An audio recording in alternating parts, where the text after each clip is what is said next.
Chapter 19. It has come. Of course, Dr. Craven had been sent for the morning after Colin had had his tantrum. He was always sent for at once when such a thing occurred, and he always found when he arrived a white, shaken boy lying on his bed, sulky and still so hysterical that he was ready to break into fresh sobbing at the least word. In fact, Dr. Craven dreaded and detested the difficulties of these visits. On this occasion he was away from Misselthwaite Manor until afternoon. "How is he?" he asked Mrs. Medlock rather irritably when he arrived. "He will break a blood vessel in one of those fits some day. The boy is half insane with hysteria and self-indulgence." "Well, sir," answered Mrs. Medlock, "you'll scarcely believe your eyes when you see him. That plain, sour-faced child that's almost as bad as himself has just bewitched him. How she's done it there's no telling. The Lord knows she's nothing to look at, and you scarcely ever hear her speak. But she did what none of us dared do. She just flew at him like a little cat last night and stamped her feet and ordered him to stop screaming, and somehow she startled him so that he actually did stop. And this afternoon, well, just come up and see, sir. It's past crediting." The scene which Dr. Craven beheld when he entered his patient's room was indeed rather astonishing to him. As Mrs. Medlock opened the door, he heard laughing and chattering. Colin was on his sofa in his dressing-gown, and he was sitting up quite straight, looking at a picture in one of the garden books and talking to the plain child, who at that moment could scarcely be called plain at all because her face was so glowing with enjoyment. "Those long spires and blue ones, we'll have a lot of those," Colin was announcing. "They're called delphiniums." "Dickon says they're larkspurs made big and grand," cried Mrs. Mary. "There are clumps there already." Then they saw Dr. Craven and stopped. Mary became quite still, and Colin looked fretful. "I'm sorry to hear you were ill last night, my boy," Dr. Craven said a trifle nervously. He was rather a nervous man. "I'm better now, much better," Colin answered, rather like a Rajah. "I'm going out in my chair in a day or two if it's fine. I want some fresh air." Dr. Craven sat down by him and felt his pulse and looked at him curiously. "It must be a very fine day," he said, "and you must be very careful not to tire yourself." "Fresh air won't tire me," said the young Rajah. And there had been occasions when this same young gentleman had shrieked aloud with rage and had insisted that fresh air would give him cold and kill him. It is not to be wondered at that his doctor felt somewhat startled. "I thought you did not like fresh air," he said. "I don't when I am by myself," replied the Rajah, "but my cousin is going out with me." "And the nurse, of course," suggested Dr. Craven. "No, I will not have the nurse," so magnificently that Mary could not help remembering how the young native prince had looked with his diamonds and emeralds and pearls stuck all over him, and the great rubies on the small dark hand he had waved to command his servants to approach with salams and receive his orders. "My cousin knows how to take care of me. I am always better when she is with me. She made me better last night. A very strong boy I know will push my carriage." Dr. Craven felt rather alarmed. If this tiresome, hysterical boy should chance to get well, he himself would lose all chance of inheriting Misselthwaite. But he was not an unscrupulous man, though he was a weak one, and he did not intend to let him run into actual danger. "He must be a strong boy and a steady boy," he said, "and I must know something about him. Who is he? What is his name?" "It's Dickon," Mary spoke up suddenly. She felt somehow that everybody who knew the moor must know Dickon, and she was right, too. She saw that in a moment Dr. Craven's serious face relaxed into a relieved smile. "Oh, Dickon," he said. "If it is Dickon, you will be safe enough. He's as strong as a moor pony, is Dickon." "And he's trusty," said Mary. "He's the trustiest lad in Yorkshire." She had been talking Yorkshire to Colin, and she forgot herself.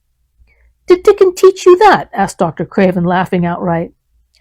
"I'm learning it as if it was French," said Mary rather coldly. "It's like a native dialect in India. Very clever people try to learn them. I like it, and so does Colin." "Well, well," he said, "if it amuses you, perhaps it won't do you any harm. Did you take your bromide last night, Colin?" "No," Colin answered. "I wouldn't take it at first, and after Mary made me quiet, she talked me to sleep in a low voice about the spring creeping into a garden." "That sounds soothing," said Dr. Craven, more perplexed than ever, and glancing sideways at Mistress Mary sitting on her stool and looking down silently at the carpet. You are evidently better, but you must remember—" "I don't want to remember," interrupted the Rajah, appearing again. "When I lie by myself and remember, I begin to have pains everywhere, and I think of things that make me begin to scream because I hate them so. If there was a doctor anywhere who could make you forget you were ill instead of remembering it, I would have him brought here." And he waved a thin hand which ought really to have been covered with royal signet rings made of rubies. "It is because my cousin makes me forget that she makes me better." Dr. Craven had never made such a short stay after a tantrum. Usually he was obliged to remain a very long time and do a great many things. This afternoon he did not give any medicine or leave any new orders, and he was spared any disagreeable scenes. When he went downstairs he looked very thoughtful, and when he talked to Mrs. Medlock in the library, she felt that he was a much puzzled man. "Well, sir," she ventured, "could you have believed it?" "It certainly is a new state of affairs," said the doctor, "and there's no denying it is better than the old one." "I believe Susan Sowerby's right, I do that," said Mrs. Medlock. "I stopped in her cottage on my way to Thwaite yesterday, and I had a bit of a talk with her. And she says to me, 'Well, Sarah Ann, she mayn't be a good child, and she mayn't be a pretty one, but she's a child, and children needs children. We went to school together, Susan Sowerby and me.'" "She's the best sick nurse I know," said Dr. Craven. "When I find her in a cottage, I know the chances are that I shall save my patient." Mrs. Medlock smiled. She was fond of Susan Sowerby. "She's got away with her, as Susan," she went on quite volubly. "I've been thinking all morning of one thing she said yesterday. She says, 'Once, when I was giving the children a bit of a preach after they'd been fighting, I says to 'em all, when I was at school, my geography told us that the world was shaped like an orange, and I found out before I was 10 that the whole orange doesn't belong to nobody. No one owns more than his bit of a quarter, and there's times it seems like there's not enough quarters to go around. But don't you, none of you, think as you own the whole orange, or you'll find out you're mistaken, and you won't find it out without hard knocks. What children's learned from children,' she says, 'is that there's no sense in grabbing at the whole orange, peel and all. If you do, you'll likely not even get the pips, and them's too bitter to eat.'" "She's a shrewd woman," said Dr. Craven, putting on his coat. "Well, she's got a way of saying things," ended Mrs. Medlock, much pleased. "Sometimes I've said to her, 'There, Susan, if you was a different woman and didn't talk such broad Yorkshire, I've seen the times when I should have said you was clever.'" That night Colin slept without once awakening, and when he opened his eyes in the morning he lay still and smiled without knowing it. Smiled because he felt so curiously comfortable. It was actually nice to be awake, and he turned over and stretched his limbs luxuriously. He felt as if tight strings which had held him had loosed themselves and let him go. He did not know that Dr. Craven would have said that his nerves had relaxed and rested themselves. Instead of lying and staring at the wall and wishing he had not awakened, his mind was full of plans he and Mary had made yesterday, of pictures of the garden, and of Dickon and his wild creatures. It was so nice to have things to think about, and he had not been awake more than 10 minutes when he heard feet running along the corridor, and Mary was at the door. The next minute she was in the room and had run across to the bed, bringing with her a waft of fresh air full of the scent of morning. "You've been out! You've been out! There's that nice smell of leaves!" he cried. She had been running, and her hair was loose and blown, and she was bright with the air and pink-cheeked, though he could not see it. "It's so beautiful," she said, a little breathless with her speed. "You never saw anything so beautiful. It has come! I thought it had come that other morning, but it was only coming. It is here now. It's come, the spring. Dickon says so." "Has it?" cried Colin, and though he really knew nothing about it, he felt his heart beat. He actually sat up in bed. "Open the window," he added, laughing, half with joyful excitement and half at his own fancy. "Perhaps we may hear golden trumpets." And though he laughed, Mary was at the window in a moment, and in a moment more it was open wide, and freshness and softness and scents and birds' songs were pouring through. "That's fresh air," she said. "Lie on your back and draw in long breaths of it. That's what Dickon does when he's lying on the moor. He says he feels it in his veins, and it makes him strong, and he feels as if he could live for ever and ever. Breathe it and breathe it." She was only repeating what Dickon had told her, but she caught Colin's fancy. "Forever and ever! Does it make him feel like that?" he said, and he did as she told him. drawing in long, deep breaths over and over again until he felt that something quite new and delightful was happening to him. Mary was at his bedside again. "Things are crowding up out of the earth," she ran on in a hurry, "and there are flowers uncurling and buds on everything, and the green veil has covered nearly all the gray, and the birds are in such a hurry about their nests for fear that they may be too late that some of them are even fighting for places in the secret garden. And the rose bushes look as wick can be, and there are primroses in the lanes and woods, and the seeds we planted are up, and Dickon has brought the fox and the crow and the squirrels and a newborn lamb." And then she paused for breath. The newborn lamb Dickon had found 3 days before lying by its dead mother among the gorse bushes on the moor. It was not the first motherless lamb he had found, and he knew what to do with it. He had taken it to the cottage wrapped in his jacket, and he had let it lie near the fire and fed it with warm milk. It was a soft thing with a darling, silly baby face and legs rather long for its body. Dickon had carried it over the moor in his arms, and its feeding bottle was in his pocket with the squirrel. And when Mary had sat under a tree with its limp warmness huddled on her lap, she had felt as if she were too full of strange joy to speak. A lamb! A lamb! A living lamb who lay on your lap like a baby! She was describing it with great joy, and Colin was listening and drawing in long breaths of air when the nurse entered. She started a little at the sight of the open window. She had sat stifling in the room many a warm day because her patient was sure that open windows gave people cold. "Are you sure you're not chilly, Master Colin?" she inquired. "No," was the answer. "I am breathing long breaths of fresh air. It makes you strong. I'm going to get up to the sofa for breakfast, and my cousin will have breakfast with me." The nurse went away, concealing a smile, to give the order for 2 breakfasts. She found the servants' hall a more amusing place than the invalid's chamber, and just now everybody wanted to hear the news from upstairs. There was a great deal of joking about the unpopular young recluse who, as the cook said, had found his master and good for him. The servants' hall had been very tired of his tantrums, and the butler, who was a man with a family, had more than once expressed his opinion that the invalid would be all the better for a good hiding. When Colin was on his sofa and the breakfast for 2 was put upon the table, he made an announcement to the nurse in his most Raja-like manner. "A boy and a fox and a crow and 2 squirrels and a newborn lamb are coming to see me this morning. I want them brought upstairs as soon as they come," he said. "You are not to begin playing with the animals in the servants' hall and keep them there. I want them here." The nurse gave a slight gasp and tried to conceal it with a cough. "Yes, sir," she answered. "I'll tell you what you can do," added Colin, waving his hand. "You can tell Martha to bring them here. The boy is Martha's brother. His name is Dickon, and he is an animal charmer." "I hope the animals won't bite, Master Colin," said the nurse. "I told you he was a charmer," said Colin austerely. "Charmers' animals never bite."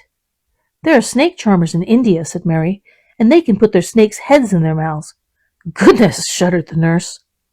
They ate their breakfast with the morning air pouring in upon them. Colin's breakfast was a very good one, and Mary watched him with serious interest. "You will begin to get fatter, just as I did," she said. "I never wanted my breakfast when I was in India, and now I always want it." "I wanted mine this morning," said Colin. "Perhaps it was the fresh air. When do you think Dickon will come?"